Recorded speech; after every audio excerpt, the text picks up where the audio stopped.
je m'adresse là à la caméra. Les mots sont les vêtements de notre pensée. Ça, c'est une expérience qui a changé ma vie. Waouh! Oh non, Fabio! L'art de bien parler, c'est l'art de bien penser. Et comme vous pensez tous, vous allez pouvoir parler. Sarkozy est un tueur en débat. François Hollande, moyen. Barrière linguistique, mais barrière culturelle. Les gens se moquent. Ah, j'aime pas ça. Je déteste ça, moi.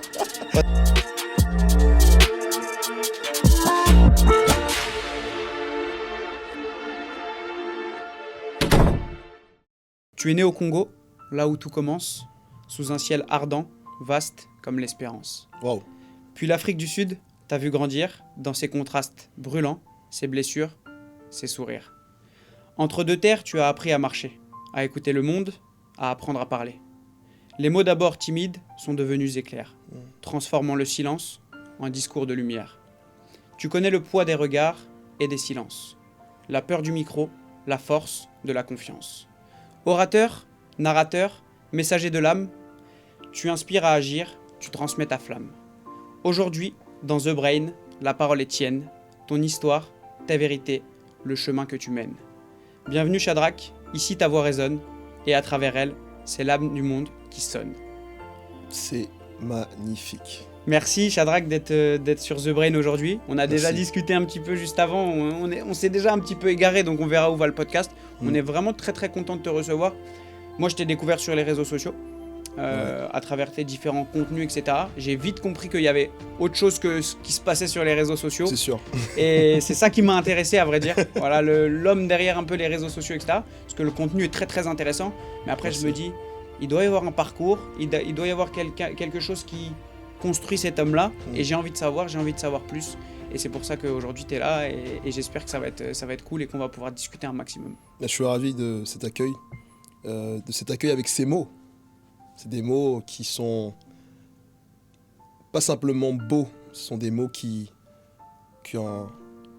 font écho à une forme de sincérité. Et je sais pas comment tu as trouvé l'inspiration pour écrire cela.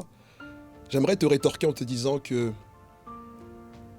chaque prise de parole est l'opportunité d'être électrique et de poser la lumière dans la conscience des gens. Et là, en un instant, tu as mis en moi une lumière qui peut durer tout le temps. Et merci beaucoup. Je te remercie, moi ça me fait très très plaisir aussi parce que le but c'est justement que ça résonne dans le cœur et dans la tête des gens à qui je le lis. Ouais. Donc vraiment ça me fait grand plaisir que ça t'ait plu. Et justement, j'en parle un petit peu au début du poème. Toi tu nais au Congo et ensuite tu grandis. Tu vas passer quelques années en Afrique du Sud avant d'arriver en France. Ouais. J'aimerais que tu nous racontes un petit peu cette enfance ou en tout cas ce début de vie en Afrique. Comment ça se passe? C'est plus compliqué que ça. Je ne suis pas vraiment né D'accord. au Congo. Et pour celles et ceux qui nous écoutent, Congo, on parle pas du Congo-Brazzaville, mais nous parlons de la RDC, la République démocratique du Congo. Nous sommes à une période d'instabilité Bien sûr. géopolitique et ma mère prend la décision de partir pour des raisons qui sont conjoncturelles, mais aussi des raisons propres à la famille. C'est-à-dire qu'avec mon père, ça va pas trop. Elle décide de partir. Elle m'a dans le ventre lorsque l'on part. Il y a mon grand frère qui est aussi avec nous. Elle y va. Donc je dis que je fais partie de l'aventure, mais dans le ventre de ma mère. Donc techniquement, je ne suis pas né au Congo. Je suis né en Angola. Parce que la première station de ce voyage a été l'Angola. D'accord. Pourquoi évoquer cela? Il y a une scène qui m'avait particulièrement marqué. Lorsque ma mère m'en a parlé, elle était recherchée parmi tant d'autres personnes qui finalement étaient des immigrés du Congo qui allaient vers l'Angola. Elle était recherchée. Et elle se souvient d'une scène où elle était dans une maison avec plusieurs personnes cachées et les soldats les cherchaient. À un moment, les soldats rentrent. Elle se trouve juste dans la cuisine, qui se trouve tout de suite à droite lorsqu'on ouvre la porte d'entrée. Elle a ce souvenir que le premier soldat qui tourne vers elle pointe du doigt le ventre. Elle m'explique quelque part que tu as connu la mort avant de naître. Tu as connu la mort avant de naître. Et cette image m'a assez marqué lorsqu'elle me l'a expliqué. Les premiers souvenirs que j'ai, moi, de mon enfance, c'est précisément en Afrique du Sud. En Afrique du Sud, j'ai à peu près 2 ans et demi jusqu'à 5 ans, 6 ans. C'est une période charnière. Pourquoi? Puisque, psychologiquement parlant, lorsqu'on a 3 ans, nous sommes dans une période de sensibilité langagière. Bien sûr. C'est là où on essaye de saisir ce qui se dit et en même temps de converser si possible. Et la première langue que j'ai parlé, c'est la langue anglaise sud-africanisée. Je précise toujours cela puisque pour celles et ceux qui ont une certaine culture large anglo-saxonne, il y a la langue et il y a la manière dont chaque culture s'approprie. Bien sûr. Et si on veut un peu faire rire, hein, les Indiens, quand ils parlent anglais, c'est c'est pas de la moquerie, c'est vraiment. C'est une réalité. You Ouais, understand? bien sûr. Yeah, understand. Oh, ben, vraiment, tu comprends pas, mais Bien sûr. c'est leur manière de parler. Et les Sud-Africains avaient réellement africanisé la langue anglaise. On roulait les R, on insistait en termes d'intonation, c'est très théâtral, je ne sais pas si vous avez déjà assisté. Non.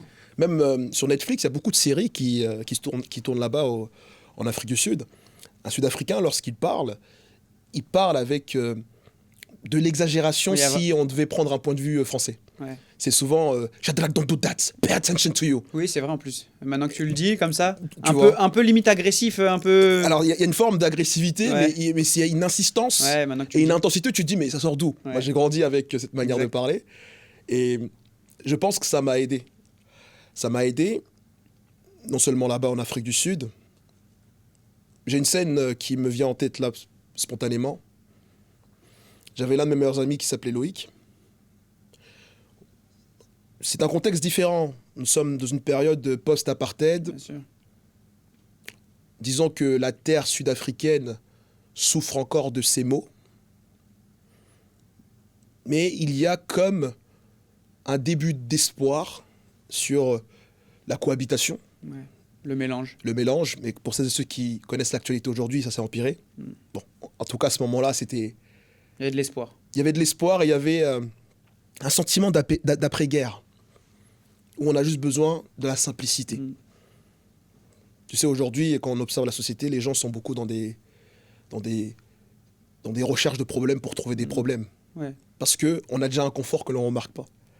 Mais Ouais, lorsque nous sommes dans une période de guerre, dans une période de crise, on demande le strict minimum. Et à ce moment-là, le strict minimum, c'était juste la simplicité. La simplicité, le calme. Ça s'articule comment?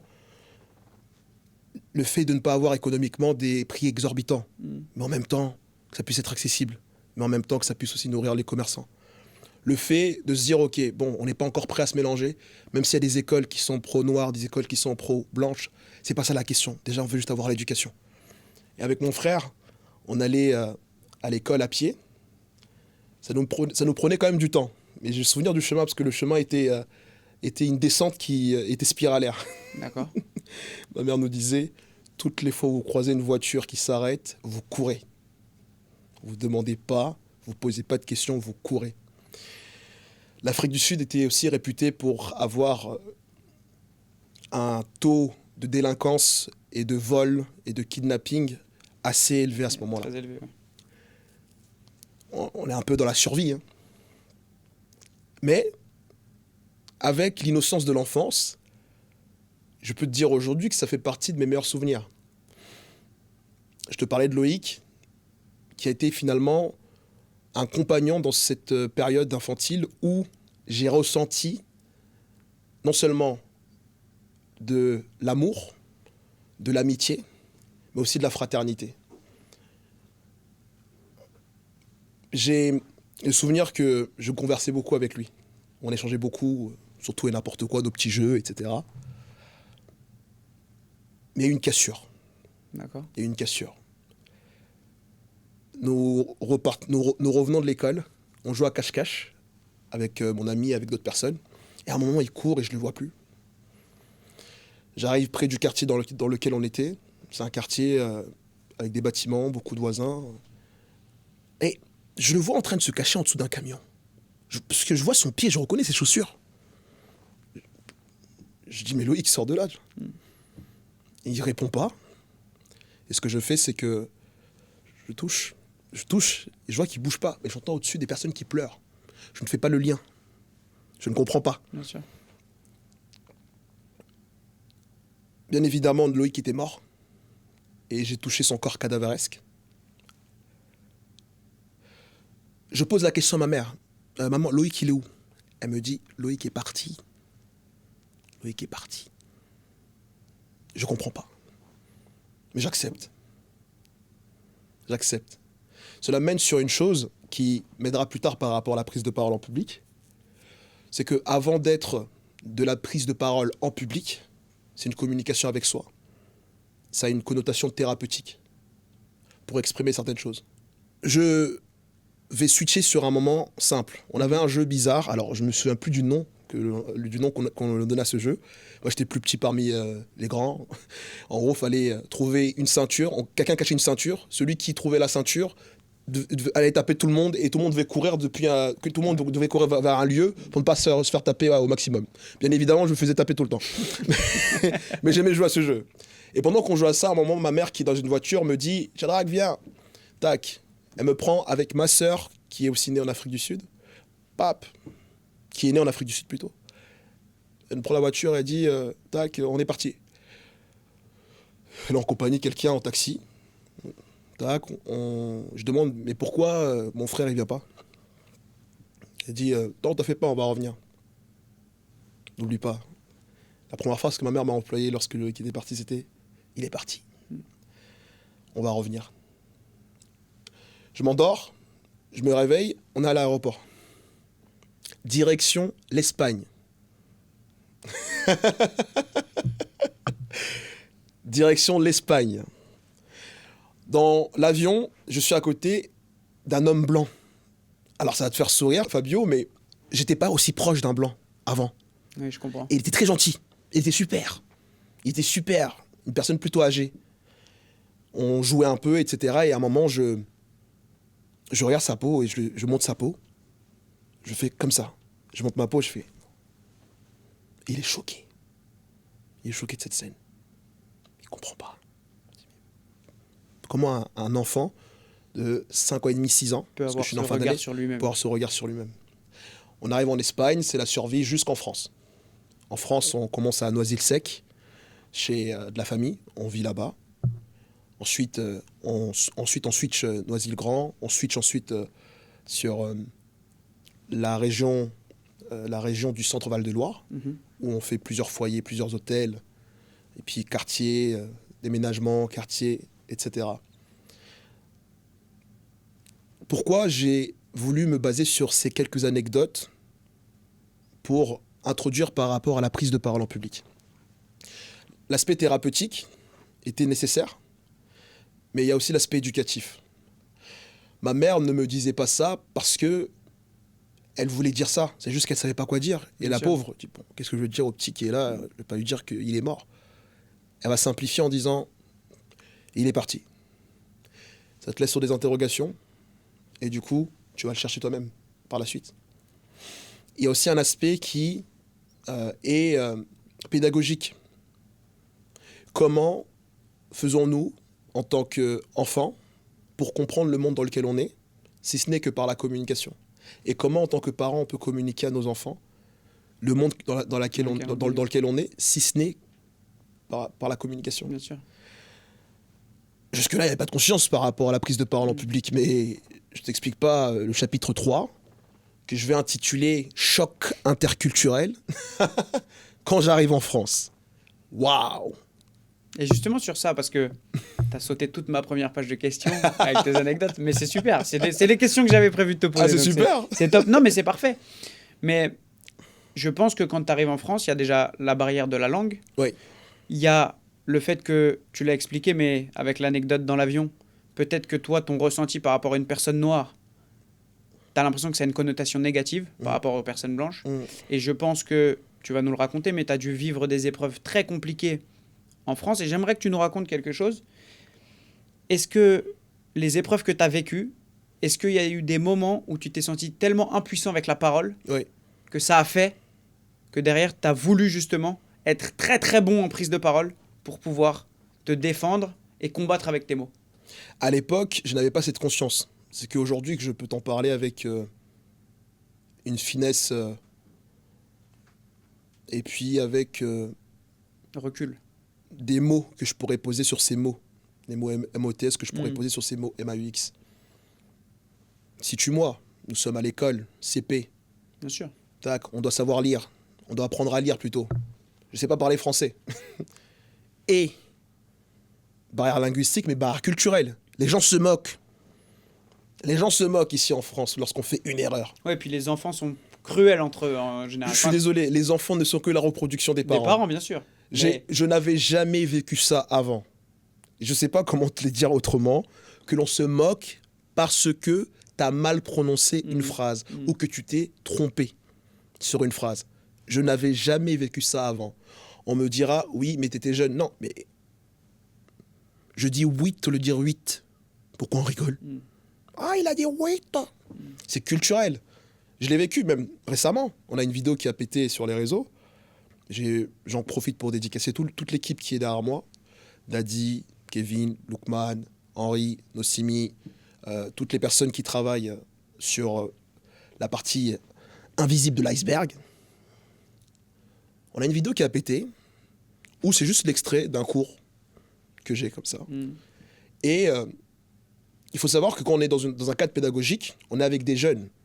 Et il y a cette logique qui est de « je vais vous amener vers la prise de parole, mais en même temps, je vais avoir une attitude qui va inspirer pour vous, pas simplement une sympathie, mais de l'accessibilité. » bien sûr. Et parfois, moi, quand je suis en mode cours, et c'est vraiment important de le comprendre, je suis très relâché, très détendu.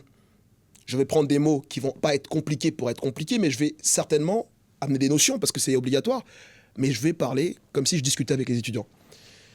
Et je dis, c'est comme si vous rouliez en vélo. Vous voyez quand vous roulez en vélo. Oh là là, boum. Tu peux voir les commentaires sur la vidéo.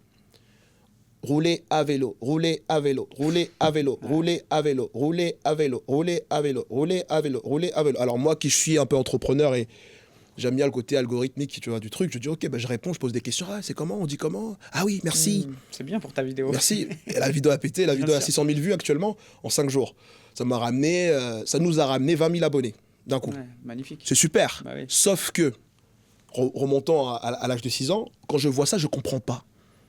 Je me dis non seulement la langue française est très complexe, objectivement, avec les statistiques des études que l'on peut avoir sur comment je peux dire ça, avec les études qui vont montrer le niveau de difficulté des différentes langues du monde, la langue française fait partie des langues les plus techniques. Excuse-moi, quand je suis en CP, je pose des questions. Miss, why, madame, pourquoi ça, pourquoi? J'ai quoi comme réponse? C'est comme ça. Là maintenant, c'est plus ma mère. Ma mère elle m'a dit, il est parti. On va revenir. Maintenant, c'est comme ça. C'est comme ça, oui. Là, tu te dis, ok. Elle m'apporte pas de réponse. Oui, mais elle est aussi impuissante que moi. Oui, parce qu'elle sait pas non plus. Viens, on va parler un peu cash. Verbe manger. Il mange, nous mangeons, etc. Au pluriel, ENT. Moi, je suis très, entre guillemets, très mathématique. Je me dis, bon, mangeant.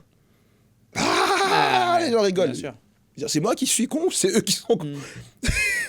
Oui, t'as ta logique à toi. En fait, mais cette logique-là, c'est même pas une question de logique personnelle. C'est qu'on m'a dit avant que quand c'est EN, on fait un. Bien sûr. Et je vois qu'il y a beaucoup d'exceptions et beaucoup de dérogations au principe. Comment j'interprète, d'une part, ces barrières linguistiques, c'est OK, il y a du boulot. Mais ce qui me choque plus que les barrières linguistiques, ce sont les barrières culturelles. Je dis, mais pourquoi ils se moquent?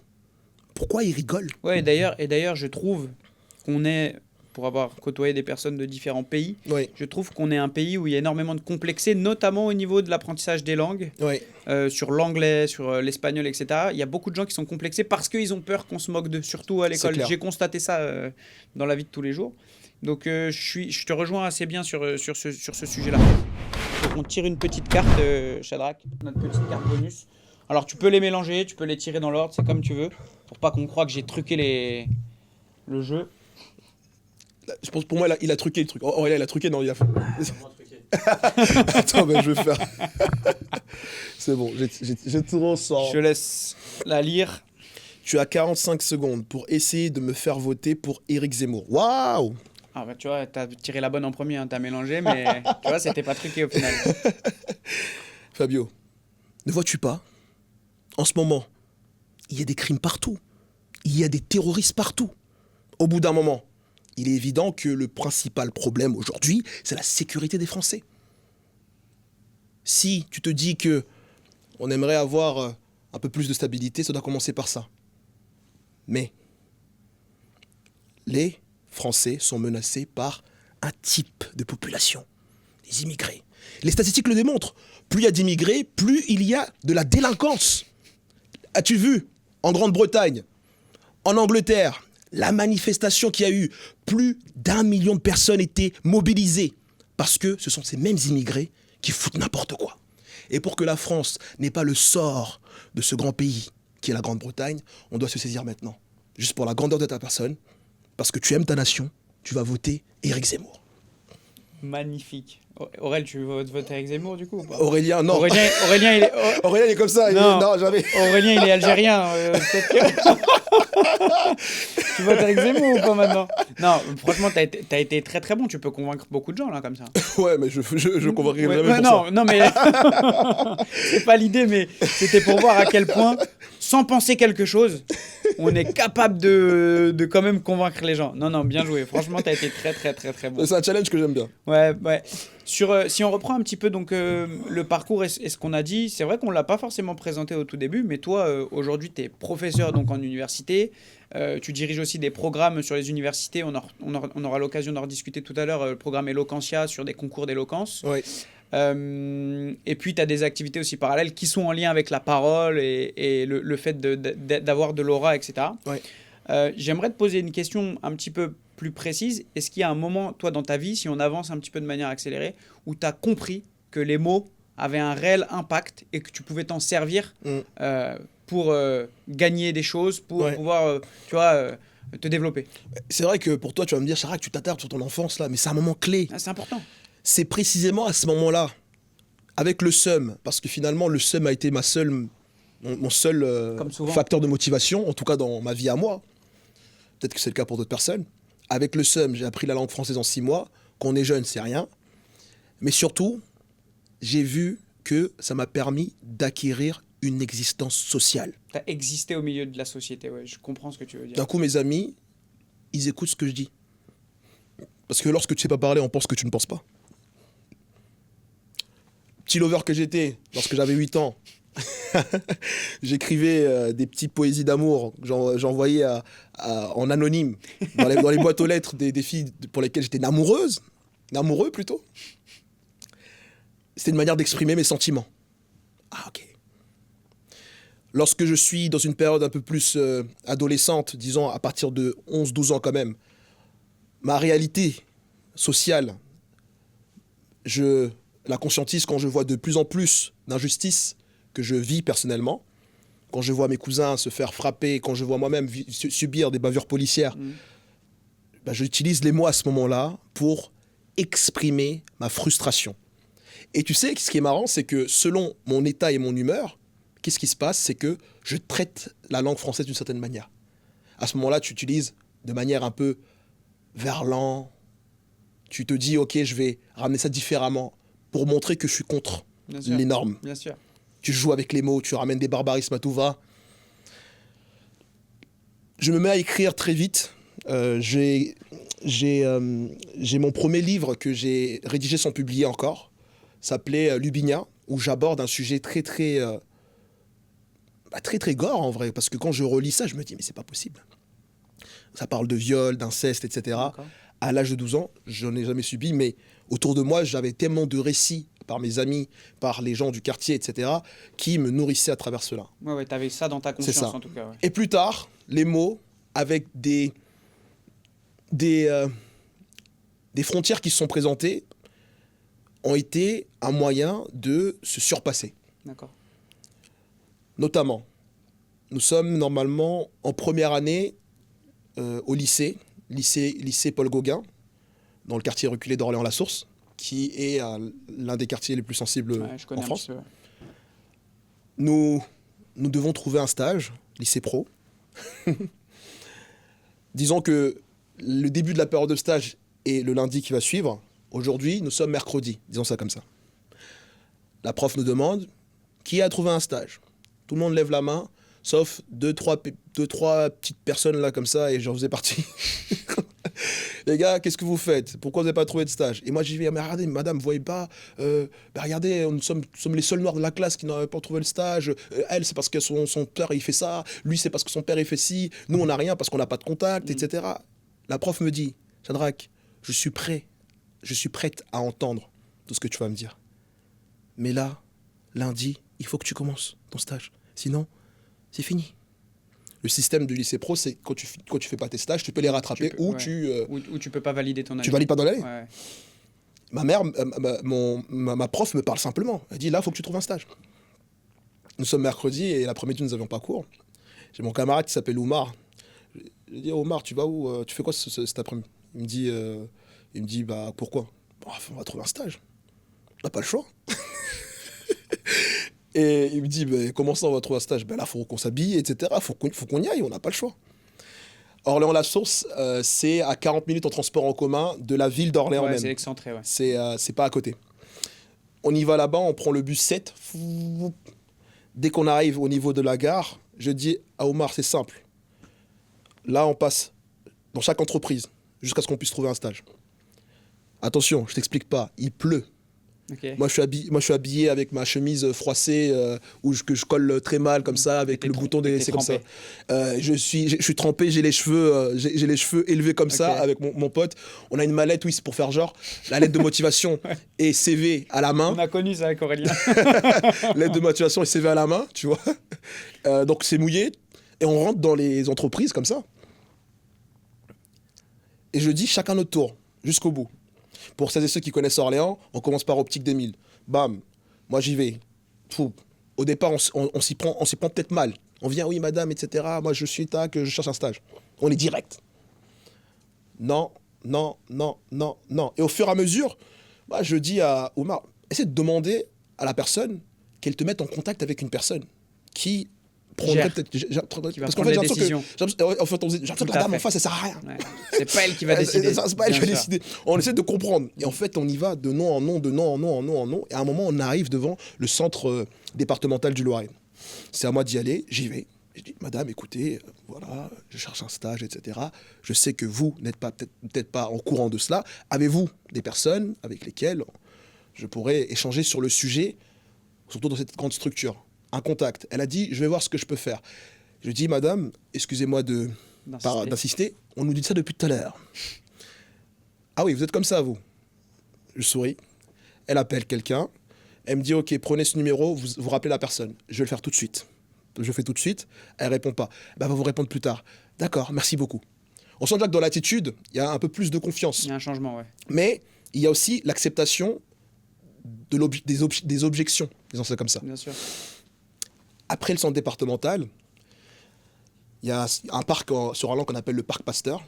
Et en gros, qu'on longe ce parc jusqu'à la prochaine structure, on arrive dans une structure où on voit un drapeau français au milieu, au-dessus comme ça, au milieu, et on prend peur. J'ai dit, Omar, c'est à toi d'y aller. Oh non, moi je vais pas. Je vais pas. Et ça montre à quel point il y avait des... Ah, c'est évocateur, ça. Ah oui, des fractures quand même. C'est évocateur, de ouf. Bien sûr. On peut prendre ça avec de l'humour aujourd'hui, mais nous, on a vu le drapeau français, on a dit, c'est pas pour nous. C'est très évocateur. Là, c'est pas pour nous. Là, c'est pas pour nous. Omar, vas-y. Non. Mais pourquoi? Regarde. Il indique le drapeau français.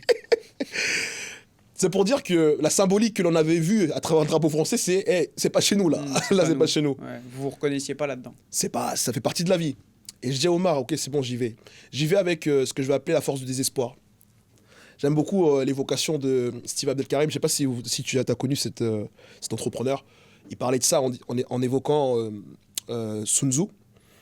Sun Tzu avait une stratégie en particulier, c'était d'encercler ses ennemis, mais toujours de laisser de l'espace pour qu'ils puissent s'échapper. On lui demandait pourquoi il faisait ça. Et il disait que c'était pour éviter la force du désespoir. Si les personnes n'ont plus le choix, ils vont peut-être devenir encore plus forts. Et nous, ils vont peut-être retourner la situation. Or, lorsqu'ils sont un peu hésitants, on a le choix entre fuir ou rester, ils s'affaiblissent et ils n'ont pas forcément les dispositions de toute leur force. C'est ça. Alors moi, à ce moment-là, on ne pouvait pas me tabasser. Force du désespoir, j'y vais. Il y a quelques marches avant de franchir de franchir la porte, d'ouvrir la porte d'entrée. Boum, directement à ma droite, il y a une dame qui est là. Je lui ai dit, écoutez, madame, c'est pas de l'agacement, rien. Écoutez, madame, vous voyez mon ami qui est là-bas? Avec lui, depuis tout à l'heure, nous cherchons un stage. J'ai 16 ans, voilà le contexte. Je sais, peut-être qu'ici, vous ne prenez pas de stagiaire, mais j'aimerais juste avoir un contact pour pouvoir parler et montrer ce que je peux vous apporter ici. Je ne sais pas quelle structure vous êtes, transparentement, je ne veux pas faire comme si je vous connaissais, je ne sais pas du tout. Mais je cherche juste un stage pour lundi. Elle me regarde et je pense qu'à ce moment-là, en fait, je joue sur le pathos. Le pathos, c'est plus ton côté émotionnel. Pas par rapport à mes paroles simplement, mais je suis un jeune, j'ai 16 ans, j'ai une petite bouille. C'était une maman, elle voit, elle voit peut-être il est en galère. Il est en galère et puis peut-être qu'elle a vu en moi, ouais, ben c'est un enfant qui se débrouille, quoi. Il essaie de faire comme il peut. Ok, j'appelle quelqu'un, monter au 3e étage. Je monte au 3e étage. Pendant ce temps, Omar est dehors, il pleut, n'oubliez pas. Et il attend sous le drapeau français. Sous le drapeau français. Je monte au 3e étage et je rencontre une dame qui s'appelle Élise. Élégante, cheveux courts, chewing-gum, marche en chewing-gum comme ça. En train de te regarder. Ouais. Tu veux quoi, toi? La dame qui t'énerve, ouais. Je vois bien le portrait. Mais elle était très élégante. Okay. Franchement, il n'y a pas de caricature. Tu veux quoi, toi? Et puis moi, j'explique, oui, que je cherche un stage, etc. Je suis intimidé par son ethos. Ouais. Là, j'ai parlé du pathos, ensuite j'ai parlé de l'ethos, mais elle avait quelque chose. Un aura. Un aura qui sortait de nulle part. Une autorité qui était bien installée, même si elle n'en parlait pas. J'arrive comme ça, et quand elle me dit, tu veux quoi, toi? J'essaie d'expliquer, mais ça y va pas trop. Elle dit, les filles, et là, dans tous les bureaux, tu as toutes les filles qui sortent du service. On le prend ou pas? Et puis les dames disent, bah, qu'est-ce qu'il veut? Il veut un stage? Bah, oui, bien sûr, on peut le prendre, ça peut toujours être utile, etc. Et c'est pas de la méchanceté. Je pense qu'elle ne remarque pas les répercussions que ces mots ont sur moi. Bien sûr. Oui. Et même moi, en même temps, il faut que je trouve un stage, c'est pas grave. Et elles me disent, ouais, c'est bon, on peut le prendre. Ok, tu nous ramènes la convention quand? Et moi, je suis là, du coup, là, j'ai trouvé un stage. Oui, ramène la convention et c'est bon. Je descends. Il reste Omar. Ouais, justement. Ayant une vision un peu cinématographique, quand je descends, j'ouvre la porte. Au ralenti, je descends les marches. Drapeau de la France qui tourne. Il me dit, mais non, t'as le stage. Je dis, bah oui, mon gars. Et il me dit, mais comment t'as fait? Et c'est cette phrase que j'utilise beaucoup lorsque je suis en intervention, en conférence. Je lui ai répondu en disant, j'ai parlé avec le cœur. C'est tout. Et j'ai dit, on continue? Non, t'es fou, tu m'as découragé.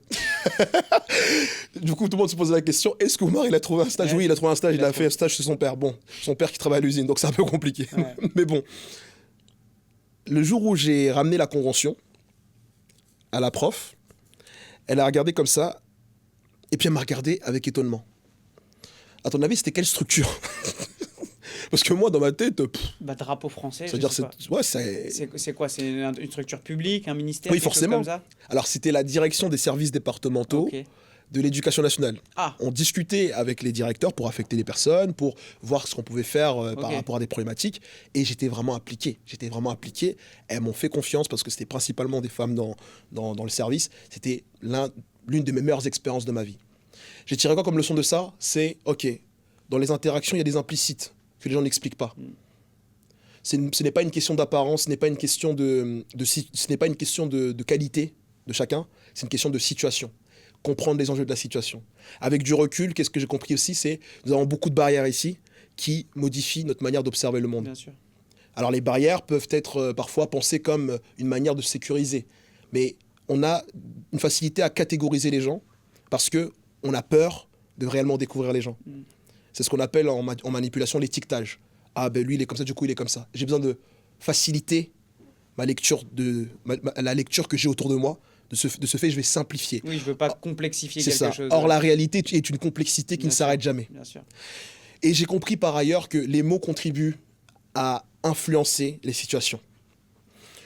Ça, c'est une expérience qui a changé ma vie. Ça a changé ma vie. Aujourd'hui, quand je te parle, je suis comme ça. Oui, ça t'a influencé énormément. Bah, tu ne savais pas forcément à l'époque.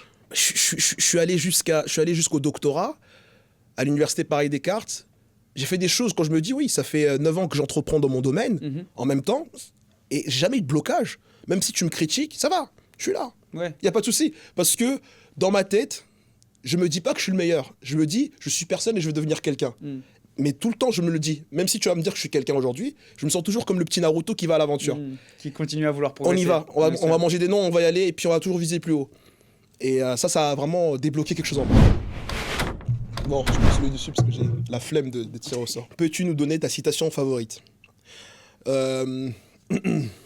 Lorsque tu dis citation favorite, est-ce que tu veux que je mentionne la phrase de quelqu'un ou une phrase que j'aime beaucoup? Alors, à vrai dire, effectivement, je pensais à une phrase de quelqu'un, mais en posant la question, je me doutais que tu aurais la confusion, donc tu peux en faire une de chaque, si tu souhaites. Ma phrase du moment, c'est « Mieux vaut se pardonner que se trouver des excuses ». Shadrach Ilanga. Mais ma citation préférée,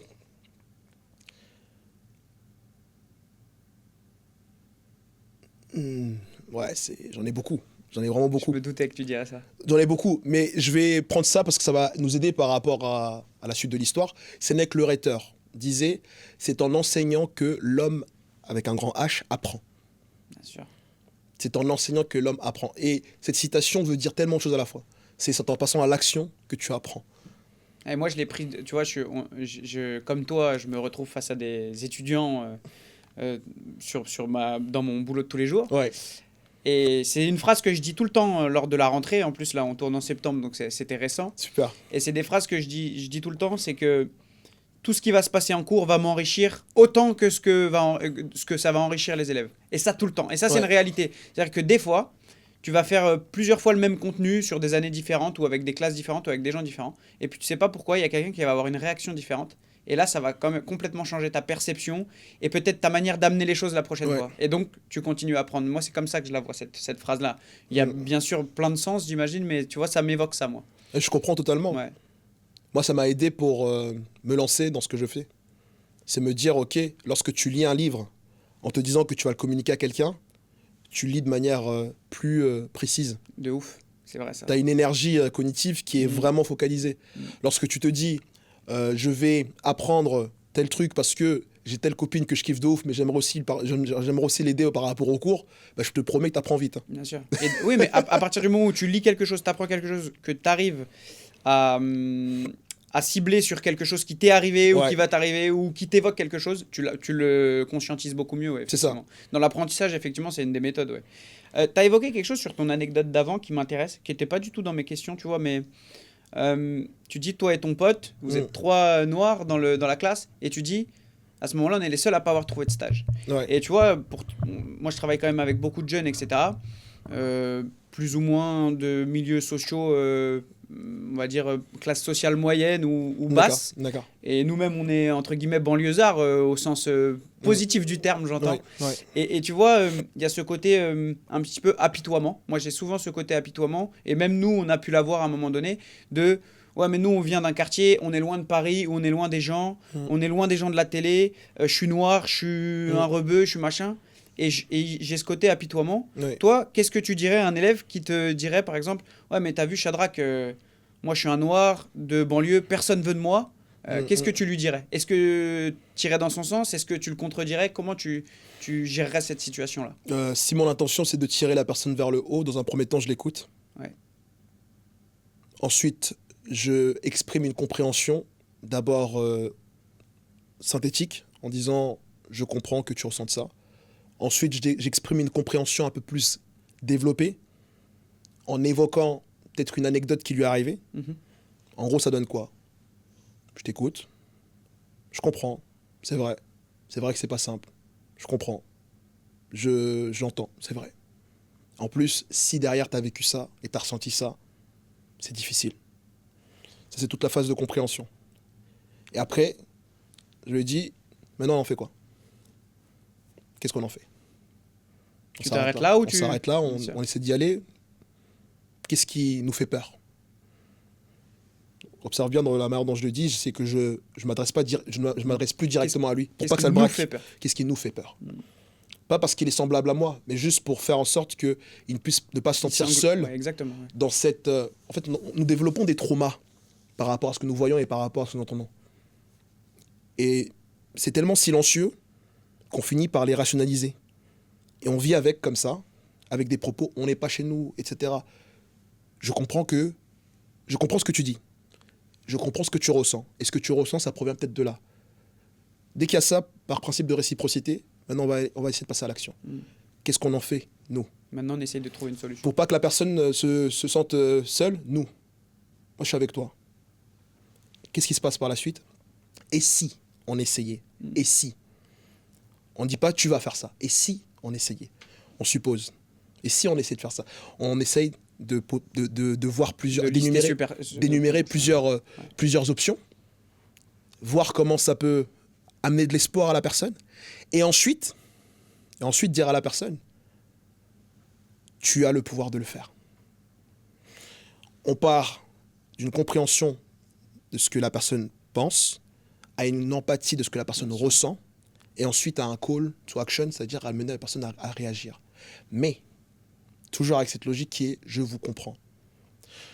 Avec le temps, j'ai, à tort ou à raison, mais j'aimerais bien discuter et débattre avec certaines personnes qui ne seraient pas d'accord avec moi là-dessus. J'ai fini par me dire, j'ai l'impression que toutes les idées et chaque idéologie que l'on a provient d'expériences émotionnellement correctrices, d'expériences qui nous ont marqués émotionnellement. Bien sûr. Et à partir de là, on les rationalise, on se dit oui, c'est normal, si, c'est normal, ça. Une personne aujourd'hui qui va me parler au nom de l'extrême droite en parlant de la sécurité, je ne pourrais pas le contredire.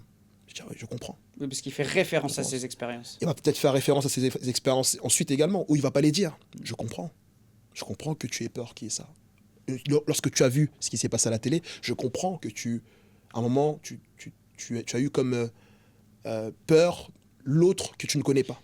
Et je rencontre très peu de personnes, je te coupe la parole, excuse-moi, mais je rencontre très peu de personnes qui sont capables d'avoir des avis qui vont en dissonance avec les expériences émotionnelles qu'elles ont eues. C'est ouf. Tu vois, ça j'en rencontre vraiment très peu, parce que fou. ce que tu dis, je le comprends totalement.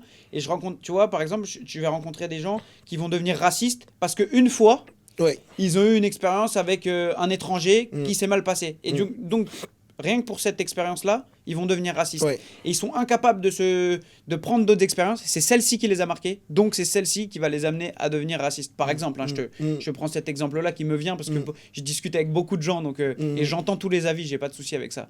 Mais tu vois, c'est cette chose-là. Et les gens ont beaucoup de mal à faire référence à autre chose que leurs expériences émotionnelles. Et c'est pour ça que c'est intéressant ce que tu dis. Cela explique d'une part la nécessité thérapeutique de parler et d'échanger avec des gens qu'on ne connaît pas. D'échanger avec des gens qu'on ne connaît pas. Parce qu'on doit s'ouvrir. Lorsqu'on s'ouvre, on commence à se dire « Ah, je ne suis pas le seul à penser comme ça. Ah, je suis peut-être le seul à aller dans cet extrême-là. » Maintenant, cela ne veut pas dire non plus que les personnes doivent faire taire ce qu'ils pensent. Ah non, bien sûr. Mais plutôt une question de se dire « Ok, est-ce que finalement je ne suis pas biaisé dans ce que je vois ?» Tout à l'heure, je te parlais de l'extrême droite. Je peux te parler de l'extrême gauche également. Je peux comprendre aujourd'hui que les gens, par exemple, par rapport à certains conflits géopolitiques, puissent ressentir de l'injustice et l'impression d'être constamment invisible. Et à un moment, ça crie dehors. Celui qui va être de droite va dire « Vous savez comment ils sont agressifs ?» Quand ils crient, ils expriment autre chose. Sinon, on se posait comme ça, on essaie de comprendre, réellement comprendre. On pourrait soigner beaucoup de mots. Ouais, mais cette vision globale, si demain, toi, tu devenais, par exemple, et il n'y a peut-être pas vocation à ça, mais tu devenais politique et donc décisionnaire. Est-ce que cette vision globale, qui est la même pour moi, elle t'empêcherait pas de prendre des décisions? Parce que tu comprends tout le monde. Comprendre tout le monde, empathie n'est pas sympathie. Ouais. C'est vraiment important de se dire. L'empathie, c'est que je te comprends sans forcément partager ta conclusion. La sympathie, c'est que je te comprends et je partage ta décision, ta conclusion. Lorsque tu es leader d'un pays, d'une entreprise, la sympathie va être ta plus grande tentation lorsque tu n'es pas sûr de toi. Bien sûr. Et lorsque tu veux gagner l'amour des gens. Mais c'est la sympathie qui va tout plomber. Il faut être dans l'empathie, c'est-à-dire on est tous différents et c'est normal de ne pas être d'accord. Mais je vais suivre une direction. je vais suivre une direction et peut-être que dans cette direction, j'aurai consulté tout le monde et il y aura une conclusion par rapport à cela et tout le monde ne sera pas ravi à 100%, mais au moins à 20-30%, qu'il y ait des 100% et des 0% qui vont créer des écarts. C'est du management, ça, en vrai. Et c'est ça, c'est clairement ça. Et je pense que c'est pas une question de nuance. Souvent, on parle de nuance. Non, c'est pas une question de nuance. Moi, je prends pas forcément cela avec l'angle de la nuance. Je parle juste de quand on aime l'humain, quand on aime réellement l'humain. On le regarde, on essaye de le comprendre. J'ai eu beaucoup de discussions avec des personnes qui avaient des avis assez biaisés sur ce que moi je représente.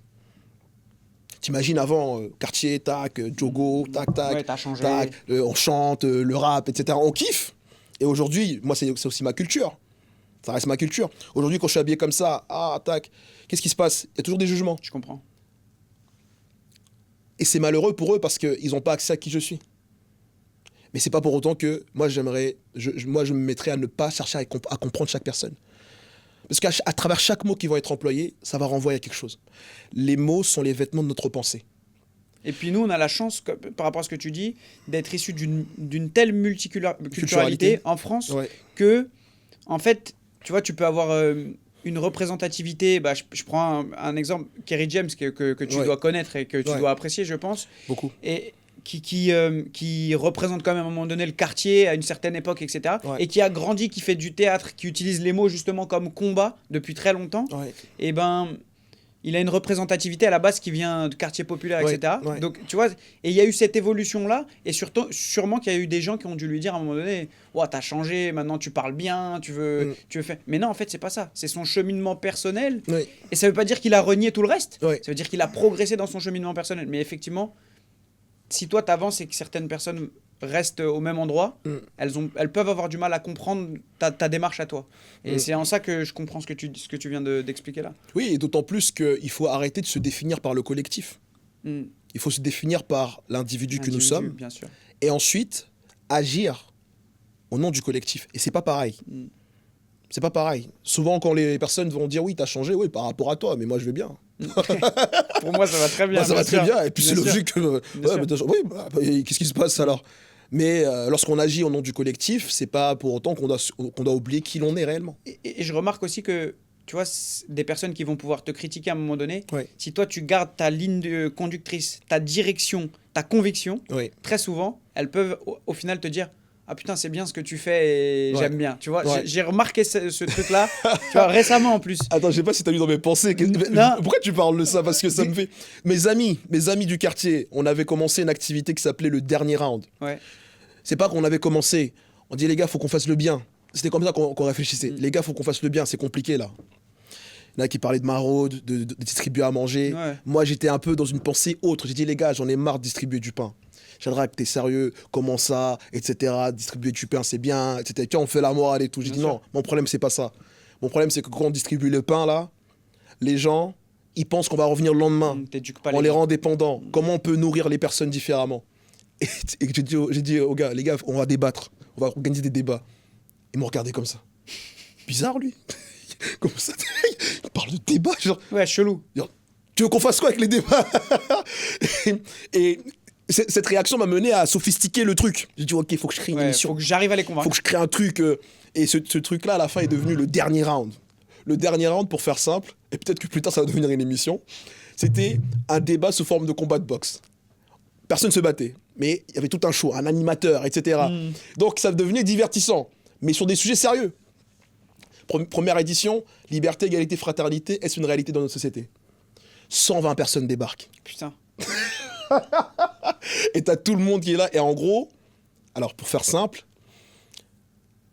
on a deux camps, oui ou non. Tu choisis ton camp, et à partir de là, ça débat. Magnifique.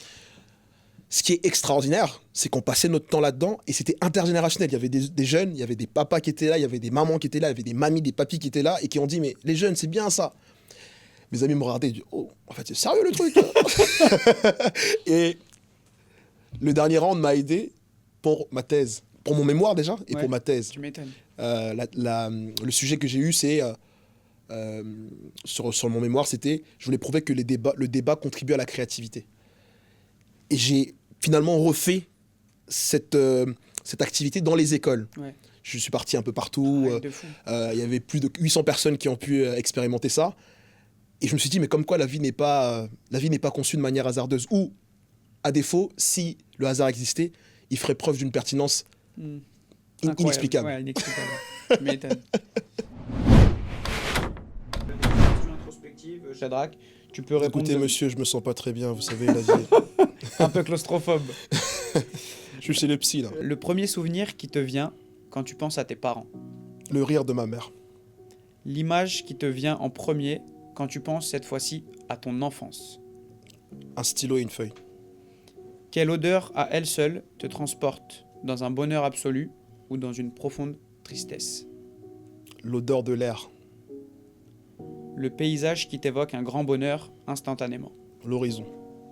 Quelle est ta plus grande peur, celle que tu n'avoues presque jamais? Mourir sans sens. À quel moment as-tu vraiment pris conscience de la fragilité de la vie? La mort de Loïc. Les mots les plus durs que tu aies dû à dire à quelqu'un. J'en ai trop dit. Les mots les plus durs. Oh, là, je pense à mon meilleur ami, l'un de mes meilleurs amis, mais c'est Carolis, il avait perdu son père. Je lui ai dit, c'est bon. Là, aujourd'hui, tu dois pas répéter la vie de ton père. Du coup, bouge pas. Si tu te bouges pas, tu auras juste reproduit ce que ton père a vécu et regarde comment ça a fait mourir. Quelle rencontre a bouleversé ton existence à jamais? Eh ben, le problème, c'est que ça, si je réponds, toutes les autres personnes vont dire « Ah ouais, donc tu m'as pas cité, moi !» Là, faut faire un choix, là. Ah, quelle rencontre a bouleversé ma vie à jamais. Waouh. Oh non, Fabio. Non, Fabio, il y a tellement de personnes, Mais je sais... Oh non, c'est compliqué. C'est très compliqué. Je vais trouver. Je sais, j'ai beaucoup de personnes en tête. Oh non, c'est... Alors, je pense à une personne. Je pourrais pas évoquer qui est cette personne exactement. Je sais qui c'est, mais je ne vais pas le dire là. Ouais, je pense à une personne et je ne le dirai pas. Ok. Joker sur celle-ci. Joker. Si tu avais un message à donner à ta maman aujourd'hui, qu'est-ce que tu lui dirais?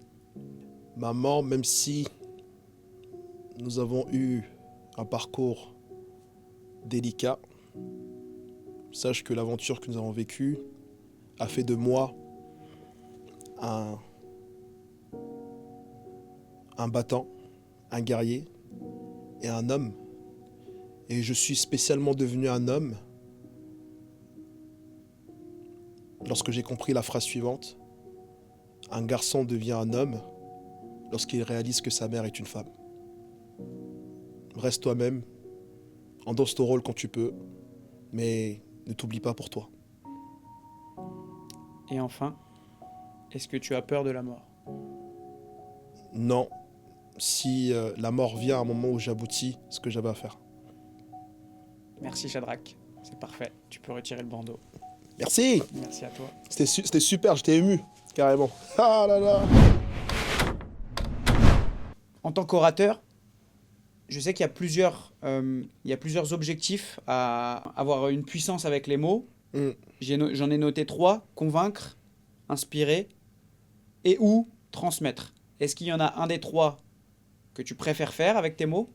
Et est-ce que tu en vois d'autres aussi? Parce que peut-être que j'ai pas identifié les... Je préfère inspirer. Lorsqu'une personne cherche à convaincre, elle impose sa position sur l'autre. Lorsqu'une personne cherche à transmettre, elle va du postulat qu'elle a quelque chose à donner, mais ne pas à recevoir. En tout cas, si on prend le mot. Bien sûr. Le fait d'inspirer, c'est une personne qui va non seulement incarner ce qu'il dit, montrer l'exemple, sans prétendre que c'est l'exemple unique, et en même temps dire à chacun: faites pas comme moi, mais faites comme vous l'avez senti lorsque vous m'avez vu. Et de ce fait, l'inspiration me plaît beaucoup parce que l'inspiration tolère l'existence des autres. On prend ça dans un sens éducatif. Après, je prendrai dans un sens entrepreneurial, puisque je suis aussi par rapport à ma société. D'un point de vue éducatif, ce parent qui va dire à son enfant: fonce, lâche pas. Même si tu doutes, c'est pas grave. Et il supplée cela avec des actions que le fils voit ou la fille voit. Le jour où la personne n'est plus là, ah, mon père disait, ah, ma mère disait. En plus, ma mère faisait, mon père faisait. Ça impacte plus.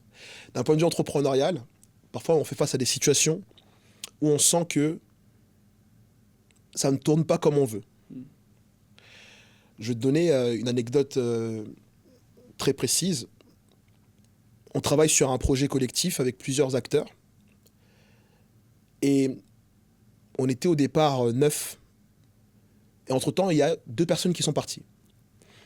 Lorsque la deuxième personne est partie, même si les raisons étaient autres, oui, parce que j'ai d'autres choses à côté, etc., je me suis posé la question, en quoi ai-je contribué à ça sans le savoir? Au fait qu'elle soit partie. Ouais. Pourtant, les personnes ne m'ont pas dit qu'elles sont parties à cause du projet. Elles sont parties parce qu'il y avait d'autres choses derrière. Je me suis dit, non, il y a forcément quelque chose qui ne va pas. Ouais. Et j'ai vu qu'on avait un cas de zèle. Ça veut dire quoi? On a eu des collaboratrices et des collaborateurs qui étaient tellement motivés qu'on n'en donnait pas assez. Et à un moment, il y a saturation, on est fatigué. Je me suis dit, ah, et si on faisait en sorte que chacun puisse contribuer de manière suffisamment modérée, mais avec une suffisance opérationnelle, et aussi une suffisance émotionnelle pour eux. Je me suis dit, ah, bah, il faut que moi-même, je montre l'exemple et que j'atténue et que je donne aux gens. Ce qui est intéressant là-dessus, c'est que quand on est dans une logique d'inspiration, on est souvent dans une remise en question de ce que l'on fait. Même si on ne l'exprime pas, on voit, on dit, ok, d'accord. Donc je préfère l'inspiration que le fait de transmettre. Et c'est tout le paradoxe, j'ai envie même de dire, c'est que dans une prise de parole, l'objectif est de montrer qu'on a de l'assurance quand même dans ce qu'on dit et qu'on croit à ce qu'on dit. Mais en même temps, c'est aussi, pour moi, le bon orateur et celui qui inspire justement, c'est celui qui arrive à se remettre en question et qui donc du coup doute, parce que pour moi la remise en question c'est du doute, mais qui est capable de ne pas le montrer quand il s'exprime. Et c'est toute la complexité de la chose, moi je trouve. C'est pour ça que j'aime aussi particulièrement le contenu que toi tu partages sur les réseaux. On remettra d'ailleurs ton Instagram notamment et TikTok aussi TikTok, sur la vidéo, mais voilà, j'aime particulièrement ce que tu transmets parce que on sent qu'il y a cette complexité là. C'est pas du tout droit et on sent qu'il y a une réflexion derrière. Tu vois, c'est ça que je trouve très très intéressant. J'aimerais évoquer aussi quelque chose. Tu interviens auprès d'étudiants dans différentes écoles, il me semble. Hein. Est-ce qu'il y a eu un moment dans ta vie de professeur, du coup, où il y a un de tes élèves qui t'a vraiment dit quelque chose, qui t'a fait chaud au cœur ou qui t'a marqué profondément? Waouh, il y a tellement d'élèves qui nous écrivent aujourd'hui, qui me disent des choses qui me vont droit au cœur. Spontanément, j'ai une pensée à Célia. Célia, que j'ai rencontrée dans une école de commerce, qui a un profil très introverti, très calme, et qui a évolué à sa manière. Et durant sa dernière année dans cette école de commerce, après 3 ans que moi j'ai pu la voir en tant qu'enseignant, on a fait un cours assez punchy. Tous mes cours sont punchy. Il y a des, tu rentres un peu dedans. Ouais. Alors, on rentre dedans, mais il y a des expériences qu'on fait directement. Typiquement, pour eux, leur soutenance, c'était un tribunal, un procès. C'était un procès qu'on faisait en tribunal, un procès que l'on faisait, et où on posait la question de savoir quelle note vous voulez. Ah non, c'était pas ça. C'était pas ça, Célia. C'était, on avait créé une situation fictive où il y a eu de la corruption, détournement d'argent, etc. D'accord. Et j'ai ramené des étudiants qui étaient issus de la fac de droit et qui sont venus et qui ont eu des dossiers sur eux. Et eux, ils étaient notés sur ça. Ça a duré 4 heures, hein, le procès. Ça a duré 4 heures. Célia me dit à la fin de cet événement, et ça m'a beaucoup touché. Monsieur, je ne sais pas si je suis la meilleure. Je ne sais pas si je suis la meilleure dans ce que je fais, dans votre domaine. Mais sachez que ce qu'on a vécu avec vous, j'en parlerai même à mes enfants. Ouais, ça c'est incroyable.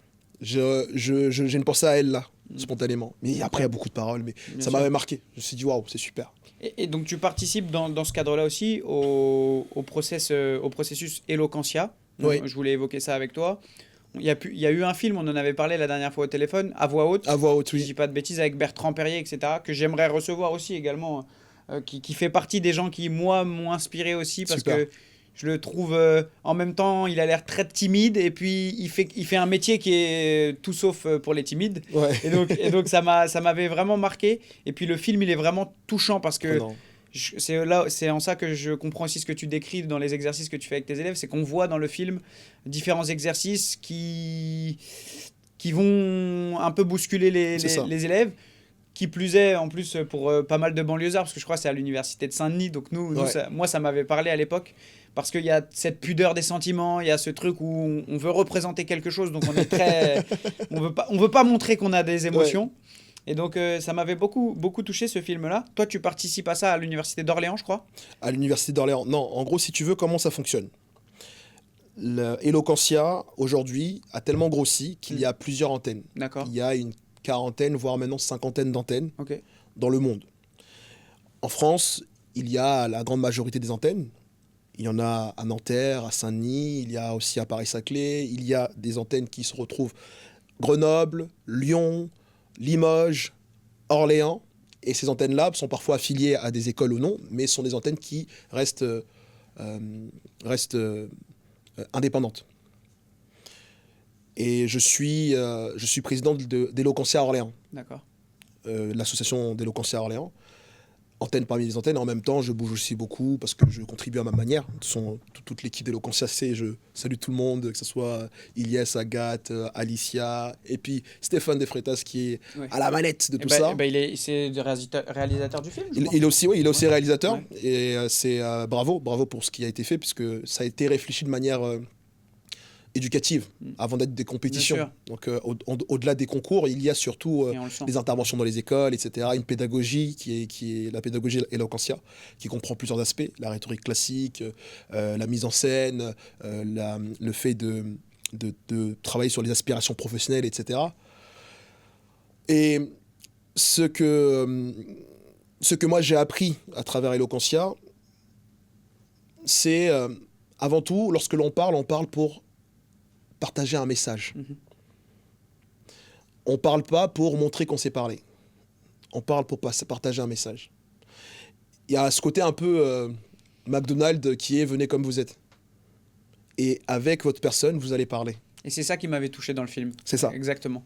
Et c'est pas simple aujourd'hui, parce que je ne vais pas critiquer mes consoeurs et mes confrères. Chacun a sa manière d'observer l'éloquence. J'ai retrouvé chez Eloquentia une philosophie que je n'ai pas retrouvée dans d'autres organisations autour de l'éloquence, qui souvent étaient sur la démonstration. Et de ce fait, il y avait aussi une approche de l'éloquence qui parfois un peu fermée.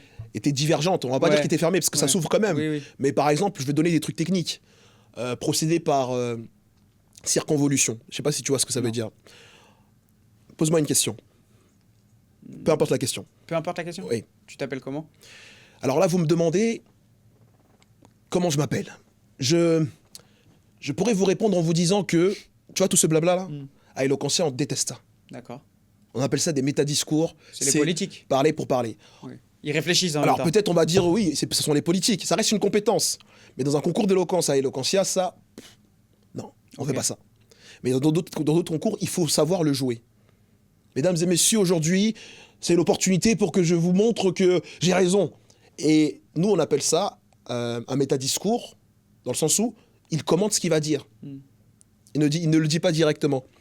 Ça crée pas forcément des courants de pensée différents, mais juste que l'approche de l'éloquence diffère. Et beaucoup de personnes qui ont participé à des concours d'éloquence ou qui ont participé à des ateliers d'éloquence verront qu'en voyageant un peu partout, il y a différentes manières de voir l'éloquence. C'est ça. Et ça, je trouve ça riche. C'est pour ça que je te dis, c'est ce qu'on voit dans le film, c'est que les gens ont des manières différentes de parler en fonction de là où ils viennent. Peut-être qu'il y a des accents, on l'évoquait tout à l'heure sur la France, etc. Non, mais il y a des accents. Peut-être que les banlieusards, justement, ils ont une façon un petit peu plus agressive des fois de parler, etc. Mais tout est accepté. Ouais. C'est corrigé quand même, parce qu'il y a des choses aussi qu'il faut respecter. Ouais. Mais c'est accepté. Et ça donne en fait des discours hyper différents et hyper riches en fait dans l'échange. Et c'est ça qui est très très intéressant. Moi, c'est pour ça que j'avais beaucoup apprécié le film, effectivement. C'est ça. Sans vouloir faire l'individu qui est partiel. Eloquentia, réussi à accueillir tout type de prise de parole en public. Il y a des personnes qui peuvent venir et qui vont slammer, des personnes qui vont mettre en scène comme du théâtre, mais des personnes qui vont juste faire des discours comme on en ferait à travers l'ISIAS, ou dans lequel je suis aussi membre du jury. Et j'ai vu tout ça et j'ai trouvé ça assez intéressant et magnifique d'explorer tout ça et de voir que finalement les personnes dans un environnement hétérogène arrivent à trouver ne serait-ce qu'une lueur de leur singularité. Et ça, c'est primordial. C'est très important. C'est se dire, ok, je me sens moi dans un endroit où je vois vraiment que les gens sont différents de moi. Comme vous le savez, dans le cadre de notre podcast, on a un partenaire qui s'appelle Giftasso et qui nous permet en fait de mettre en avant lors de chaque émission une association différente, choisie par notre invité. Le principe de Giftasso est simple. Il crée à l'effigie de notre invité des cartes virtuelles et physiques qui pourront être mises en vente sur le site de Giftasso, sur les différents réseaux sociaux de notre invité et les nôtres, et qui permettront à l'association de récupérer des fonds pour continuer à se développer. Toi, aujourd'hui, tu as choisi de défendre l'association donc Eloquentia Orléans, qu'on vient d'évoquer. J'aimerais que tu nous dises pourquoi cette association-là, sachant que, en plus, toi, tu as une association qui s'appelle Discours, donc voilà. Mais pourquoi cette association Eloquentia Orléans et ce à quoi vont peut-être servir les fonds pour continuer à se développer? Parce que l'association Eloquentia Orléans, dans cette jungle d'antennes, est nouvelle, à 4 ans maintenant, et se situe dans une ville qui, culturellement, est très riche. Une ville qui est proche de Paris, une ville qui devient de plus en plus étudiante. Et si je lis le futur de cette association, j'y vois que une affluence un peu plus élevée. Et je me dis que ça pourrait être assez intéressant pour l'association et cette antenne en particulier. Après, pour les raisons que j'ai évoquées, la prise de parole en public, faire en sorte que la jeunesse puisse prendre la parole, que la jeunesse puisse également tolérer la parole de chacun, mais en même temps que la jeunesse puisse se soigner par des mots et soigner leurs mots par cela. Magnifique. Écoute, on créera donc des cartes à ton effigie. Super. Que tu pourras mettre sur tes réseaux. On les affichera aussi là, elles s'afficheront sur la vidéo. Ouais.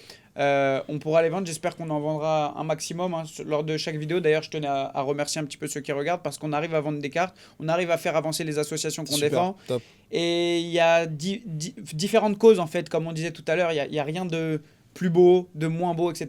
Il y a plein de causes et on est très content de pouvoir contribuer à ça via le podcast. Donc merci à Giftasso et merci aux gens qui achètent les cartes, c'est vraiment important. Il y a une petite carte à tirer, Shadrach. Let's go. Carte bonus. Alors, je vais prendre celui-là qui est à la fin, comme ça. Qu'est-ce que tu me mets encore là? J'ai bien fait de prendre la dernière. Aïe. Demande à Fabio de raconter c'est moi qui l'avais mis en ou de dernier. faire la chose de ton choix. Aïe. Mais tu sais quoi? On va faire ce que tu as dit tout à l'heure. Tu vas mettre ça et je vais te poser quelques questions assez profondes. Ouh, en impro alors. Tac, Ça va être marrant, let's go. Let's go. Ça va être magnifique. Et je pense que je vais inverser les choses. Maintenant, c'est toi notre protagoniste. Putain, c'est la première fois qu'on me le fait, ça. C'est parce que c'est la première fois que cette carte-là, elle est tirée, elle est toujours à la fin. Pour les autres invités, ils seront. Je fais exprès. Aurel, je sais Prenez pas note. Fabio, quelle est ta plus grande peur? Je dirais ne pas rendre heureux mes proches. Parmi tes proches, quelle est la personne que tu considères le plus? Ouais, compliqué, tu préfères papa ou maman, c'est ça que tu me poses comme Pas question. du tout, je juste dis ce que j'avais à dire. Que je considère le plus parmi mes proches. Ouais. Et j'ai bien dit considérer, ça veut tout et rien dire. Ouais, ça veut vraiment, c'est compliqué. Mon grand-père. Qu'est-ce que tu aimerais dire à ton grand-père que tu ne l'as jamais dit avant? Je suis très ouvert avec mon grand-père, donc on parle de tout, mais c'est un individu très très complexe.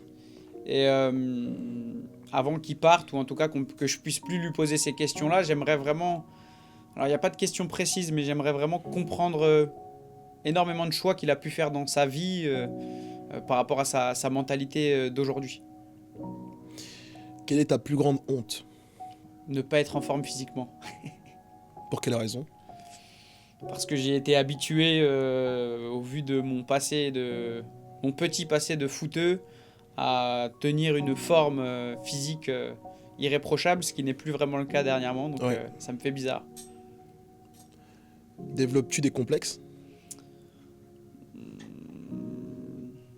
J'en ai. J'en ai eu un gros sur le fait de tout le temps essayer de faire des choses ou dire des choses qui pourraient faire plaisir Ouais. aux personnes à qui je m'adresse, mais ça commence à s'estomper, ça. Si tu devais t'adresser à ta version la moins confiante, qu'est-ce que tu pourrais dire à cette personne? De jamais hésiter, de toujours foncer et de continuer à avancer malgré les choses qui peuvent se mettre sur mon chemin, parce que c'est jusqu'à aujourd'hui ce qui fonctionne le mieux pour moi, et c'est peut-être les fois où j'ai perdu le plus de temps quand j'ai douté, donc pas perdre de temps et avancer, foncer, pas se poser de questions. Merci. Je pense que tu as pas mal de gens qui te disent, quand ils arrivent dans ton cours, moi je ne sais pas parler en public, je suis timide, je suis introverti, je ne sais pas faire. Ouais. Si, de prime abord comme ça, très rapidement, qu'est-ce que tu vas leur répondre pour les convaincre de rester à ton cours? L'art de bien parler, c'est l'art de bien penser. Et comme vous pensez tous, vous allez pouvoir parler. Mais vous allez juste apprendre à exprimer vos pensées. Et pas exprimer ce que les gens comprennent. Ce que les gens ne sont. En fait, à exprimer ce que vous avez en vous. Et ce que vous avez en vous est toujours là, parce que ça constitue votre identité, vos idées, vos traumas, vos sentiments, votre regard sur le monde. Et nous ne sommes pas dans une logique de démonstration, mais d'incarnation de qui l'on est réellement. Et les mots vont servir en tant que vêtements de cela. Les mots habillent dans les deux sens du terme. C'est-à-dire que les mots vont permettre l'existence de ce que l'on a en nous. C'est pour ça que j'emploie le mot habit, pour dire que on va rendre ça visible en chacun.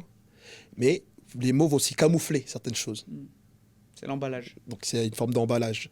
Et vous avez le choix de parler avec pudeur, de parler avec transparence. Dans tous les cas, le fait de choisir les bons mots et d'avoir le souci d'être compris ou comprise, c'est le plus grand amour que vous pouvez avoir pour votre propre personne. Magnifique. Ça veut dire que, franchement, j'aimerais bien assister à un de tes cours. Un jour, je viendrai te voir. Franchement, ce serait cool. Hein. Avec plaisir. Depuis tout à l'heure, tu fais quelque chose, et c'était prévu dans mes questions à la base, je ne savais pas forcément, mais tu fais quelque chose qui est très intéressant. Tu laisses, et je l'ai fait exprès, énormément de silence. Ah, super. Ah, mais ça, je ne le remarque pas. Tu laisses énormément de silence. Est-ce que pour toi, le silence, en tant qu'orateur, c'est une arme? Le silence en tant qu'orateur n'est pas une arme. Le silence en tant qu'orateur est une nature. J'insiste sur le fait que les mots vont servir pour faire quelque chose, pour aller vers quelque chose, je vais développer. Les mots vont servir pour convaincre, pour persuader, pour changer les foules, pour modifier les pensées, le silence, c'est la base dans laquelle l'orateur vit. Et c'est paradoxal pour certains. Mais si l'éloquence était une économie, les mots, si on veut que les mots soient valeureux, les mots seraient d'or et le silence d'argent. Plus la parole est rare, plus elle est précieuse. Plus la parole est réfléchie, plus il y a une valeur qu'on apporte à la parole. La rareté passe par le silence. La réflexion passe par le silence. Le fait de se nourrir passe par le silence. Et c'est pour ça que je parle de nature. Ça m'évoque quelque chose que tu dis. Alors, je ne sais pas du tout s'il y a un rapport avec ça, mais exactement ce que tu dis. J'ai écouté l'autre fois un podcast, alors je ne sais plus lequel, avec un franc-maçon. Oui. Et qui explique... Je crois que je l'ai sur Légende. Alors, lui, je l'ai vu, mais c'est un autre que j'ai écouté. Mais enfin, bon, bref, il a dû le dire la même chose. Que dans les loges franc-maçonniques, pendant 2 ans, quand on arrive... on parle pas. On parle pas du tout. Et j'ai trouvé ça très intéressant dans la construction, parce qu'il l'explique, bien évidemment. On passe son temps à seulement écouter ce qui se passe. Et au bout des 2 ans, on a le droit de commencer à s'exprimer en ayant préparé des discours, etc. Je trouvais ça très intéressant, parce que ça veut dire qu'avant... C'est ce que tu viens de dire, hein, beaucoup mieux que moi d'ailleurs, qu'avant de pouvoir exprimer ses idées, il faut d'abord avoir écouté celles des autres. Oui. Et j'aime bien ce principe-là, moi. J'aime beaucoup ce principe-là. D'autant plus que, si on va dans les termes techniques, aposiopèse, qui est une figure de rhétorique qui explique le fait de pratiquer les silences, mais à des moments en particulier, l'aposiopèse a comme effet d'attirer l'attention des gens vers nous. Lorsque l'on va commencer un discours et qu'on accorde les 10 premières secondes de ce discours à ce silence, en disant « Voici ma nature », vous n'allez pas m'entendre, je vais vous regarder. Et vous allez vous demander « Pourquoi il ne parle pas ?» Pourquoi il regarde? J'ai capté l'attention. Ouais. Réflexion, pour prendre le temps de saisir avant de dire, saisir le mot que l'on va dire avant de le dire, et d'accueillir cette harmonie qu'il peut avoir entre les pensées et l'action. Ouais, je comprends. Ça passe par le silence. C'est naturel. Et par ailleurs, laisser le temps aux gens de digérer ce que l'on a dit. On va dire quelque chose. Pour nous, cette phrase-là, ce mot-là, cette expérience-là, cette anecdote-là est tellement importante qu'il faut qu'on se dise « J'arrête de parler. Je laisse le temps aux gens de conscientiser digérer, ça à l'intérieur ce qui a été dit. Ouais, bien sûr. Donc oui, le silence n'est pas une arme. Le silence est une nature pour l'orateur. On va faire un petit jeu dont je t'ai parlé en début d'émission. J'aime beaucoup les jeux. On va faire un bon ou mauvais orateur. Waouh. Bon, on va te demander d'être un peu clivant là quand même, oui, mais pas de donner ton avis. Bon, voilà. Oui, je peux comprendre. Le premier, c'est François Hollande.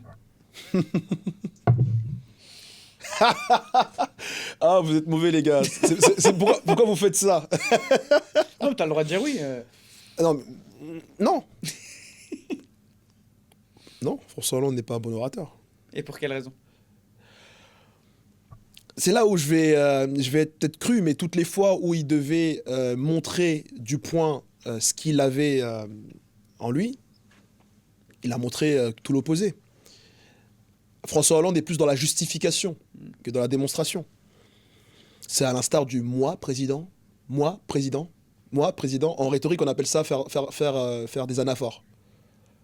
Je prends toujours la même phrase au début, mais c'est pour parler de lui quand il sera président. Ça fait très enfantin. Mais je ne dirais pas que François Hollande parle mal. François Hollande parle bien. Mais en tant qu'orateur dans son domaine, qui est la politique, qui est un domaine où c'est réellement la jungle, Sarkozy se débrouille mieux que lui. C'était le prochain Sarkozy. Tu as déjà répondu à la prochaine. Bravo. On peut anticiper. On peut penser ce qu'on veut de Sarkozy. On peut penser ce qu'on veut. J'ai pris ses gimmicks. Surtout en ce moment. J'ai pris ses gimmicks. Ouais. Mais Sarkozy, lorsqu'il te parle, vous voyez, je suis pas d'accord avec vous. Mais au fond, je vous écoute quand même. Mais bon, il maîtrise les silences d'une manière et il te cherche à travers le regard pour que tu puisses être d'accord avec lui.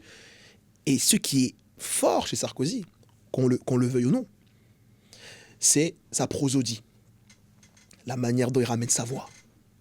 Je trouve qu'il parle de manière globalement basse, moi. Ça dépend. Oui, ouais, il arrive à... Ouais. Ça dépend, mais il varie. Et on sent qu'il accompagne réellement ce qu'il dit avec cette mélodie vocale qui hypnotise. Kylian Mbappé? Dans son domaine, franchement, c'est un orateur. Là, on t'embête un peu. C'est un orateur. Et Kylian Mbappé, c'est mon joueur préféré. Donc forcément, je suis... T'es obligé, t'es biaisé. Oui, t'es biaisé. Mais non. Mon joueur préféré pour toutes les raisons. D'un point de vue sportif, waouh. Moi, je suis un fan de Kylian Mbappé. Je sais pas comment dire. C'est la dernière sensation que j'ai eue à regarder un match et me dire, on s'en fout du score, on veut juste voir ce qu'il va faire. C'était à l'époque de Ronaldinho. En fait, je m'en foutais du score. Je veux juste voir qu'est-ce qu'il va faire. Ouais. Et Mbappé, c'est pareil. Aujourd'hui, je me dis, Mbappé est un mélange de Ronaldinho et Cristiano Ronaldo. C'est-à-dire que combien il va marquer aujourd'hui? Je m'en fous du score. Je veux voir ce qu'il va faire. Et il y a un côté prodige aussi. Et puis ses discours, ses interviews, c'est un rêveur, il est un peu à l'américaine. On a la chance, la France a la chance d'avoir Kylian Mbappé. Là, on t'embête un peu parce qu'on a vu une vidéo passer sur tes réseaux sociaux. Alex Hitchens. Oh! Objectivement, Alex Hitchens est éloquent. Objectivement, Alex Hitchens est éloquent. Mais tu remarqueras que depuis tout à l'heure, lorsque je parle, je dis par rapport à son domaine. Un footballeur, on voit bien, c'est pas une question de niveau, mais les peu de fois où le footballeur va intervenir, ça sera dans le cadre du média training. Alors, je dirais ça comme ça, mais dans le cadre d'un discours auprès des médias. Bien sûr. Et il y a des enjeux en particulier, et Kylian Mbappé s'en sort souvent bien. Les politiciens, il y a des moments de débat, il y a des moments de discours. Sarkozy est un tueur en débat, Sarkozy est un tueur en discours. François Hollande, moyen. Alex Hitchens est éloquent. Si tu écoutes Alex Hitchens, objectivement, tu dis qu'il parle bien. Tu peux pas dire qu'il parle mal, non. Il parle très bien. Si je mets dans le contexte, je pose un bémol. Si son but, c'est de faire parler de lui, il s'y prend très bien. Mais dernièrement, il s'est exprimé sur ce qui était arrivé à Charlie Kirk, perd son âme. Et il est arrivé, il a fait une vidéo, quelqu'un m'a envoyé, où il a commencé à dire « Ouais, mais vous êtes content qu'il soit mort, etc. » Et il était vraiment à côté de la plaque. Pourquoi je dis à côté de la plaque, c'est que c'est pas par rapport à ce qu'il disait. Il parlait comme s'il s'adressait à une population américaine. Il a tendance parfois, dans sa manière de parler, de prendre les gens de haut. Mais sa vocation, c'est chercher les gens. Et c'est en ce sens que je dirais que il maîtrise bien les mots. Mais il ne les utilise pas forcément pour que ça puisse l'aider au niveau de son ethos. L'ethos, c'est la réputation d'une personne à la fois, sa crédibilité, et en même temps, ce qu'on va se dire de lui. Du coup, c'est pas forcément l'ethos, c'est pas forcément univoque. Chacun aura sa manière de voir. Sûr. Aujourd'hui, quand on voit la réputation qu'a Alexis Chance, il voulait être le bad boy, pas le bad boy dans le sens où c'est stylé, mais l'individu détesté, il l'a eu comme il voulait. Peut-être en ce sens, je dirais il est éloquent. Mais dans l'autre sens, je dis, mais c'est dommage, mon gars. c'est dommage, c'est vraiment dommage. Et oui, Alexis Chance, j'aimerais débattre avec lui, ce serait vraiment cool, qu'on débatte sur des discussions de fond. De fond, ouais. Mais je peux pas dire qu'il n'est pas éloquent du tout. Ce serait être un rageux, pour le coup. Cyril Hanouna? Non. Tu veux que je t'imite Cyril Hanouna? Bah, vas-y, si tu veux. On a eu un imitateur en plus. Ouais. Tu veux que je l'imite? Alors, mes chéris, oui. Ah mais si, mais on est d'accord, parce que du coup, quand même, franchement, ce qui se passe en ce moment, c'est très grave. Du coup, oui, mon amour. Oui, alors, est-ce que tu peux t'exprimer là-dessus? Oh, non, attends, moi je suis d'accord avec lui. Oh, non, mais en vrai, écoutez, il fait souvent ça. Ouais, il se tire les manches. Il se tire les manches. Exact. Il fait souvent ça. Cyril Hanouna n'est pas un bon orateur. Après, il a fait son taf. Ah bah ça, c'est sûr. Qu'on l'aime ou qu'on l'aime pas, il a fait son taf. Marine Le Pen? Marine Le Pen, oratrice. J'ai jamais vraiment pris le temps de me poser la question. Du coup, là, je vais réfléchir en même temps. Marine Le Pen s'exprime bien. On va pas dire qu'elle s'exprime mal. Marine Le Pen, lorsque on la met dans l'arène, c'est elle la reine. Un petit peu jeu de mots. Elle fait peur en débat. Elle fait vraiment peur en débat. Et ça, on peut pas... On a juste notre champion olympique qui est Macron, parce que Macron, qu'on l'aime ou qu'on l'aime pas, tu le mets en face de quelqu'un, il va savoir retourner la situation, etc. Il est malin. Face à Macron, c'était un peu compliqué la dernière fois, mais Marine Le Pen, je suis désolé de dire comme ça, pour une femme, lorsqu'elle se met en face des autres, on a peur. Alors je dis pour une femme, peut-être les femmes vont dire oui, c'est dénigrant, mais je me comprends quand même, parce que le milieu politique, c'est très agressif, et Marine Le Pen, elle a cette cette niaque, elle fait vraiment peur. Elle fait vraiment peur positivement, disons ça comme ça.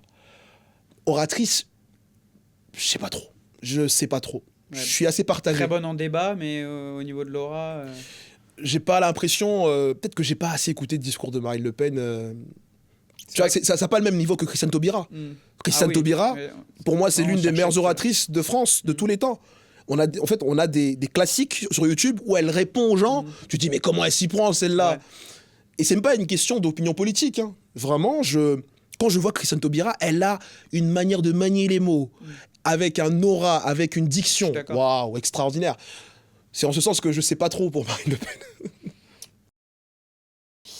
Pour finir l'interview, Shadrach, on aimerait te demander, pour nous et puis pour toute la communauté, parce que c'est aussi l'objectif du podcast, 3 conseils pour devenir beaucoup plus éloquent, pour devenir un bon orateur, ou en tout cas progresser dans ce domaine-là.